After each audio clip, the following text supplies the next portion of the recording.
panguva ino mastreets muri kupisa paunyatsokuonekwa kunzi aiwa Blessed Geza ndiye anyatsokonzeresa the turning point munyika yeZimbabwe.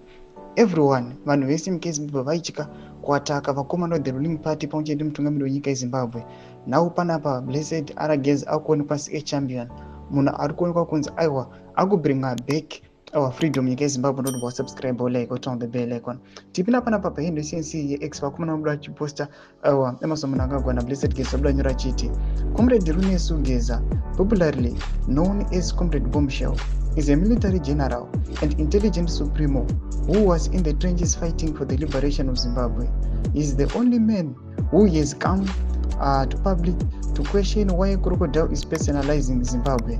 Kudos. Tomashwa nobuda nyora panapa achiti aiwa panguva ino Blessed Geza vanhu vanofanira kumutenda aiwa as much as they can. Noda kukuti aiwa achiemerera mawo veterans panguva ino akonzeresa rift mubato guru reZANU-PF. Panguva ino yatakunoti vakomana vakutya kunyange nevakomana vemauto vaivehesiteta vachitya kumobiliza. Panguva ino vakomana vakuta vachikwinidzira vachifaitira for their own independence nevakomana vari kunge vachingoluta mastate funds. Mashoko atirikuona panguva ino kuti aiwa vanhu panguva ino vakangomirira kungonzwa nhau kwokuti aiwa chabvaruka kwakati. Tiri kuona munyika yeZimbabwe panguva ino vanhu vakunyatsokuona kuti aiwa nyika yeZimbabwe yakunakidza kumanje, tichiona even aiwa mamembers at the ruling party ZANU-PF panguva ino vari kutotya zvekare kutoita mapresa just because they know kuti anytime zvinogona kugovawira maconsequences aiwa akavabata panguva ino yatoona kuti aiwa ramangwana ravo rinozobuda risina kunaka. Tudze mafungiro enyu moti kudii pamusoro pechiitiko ichi?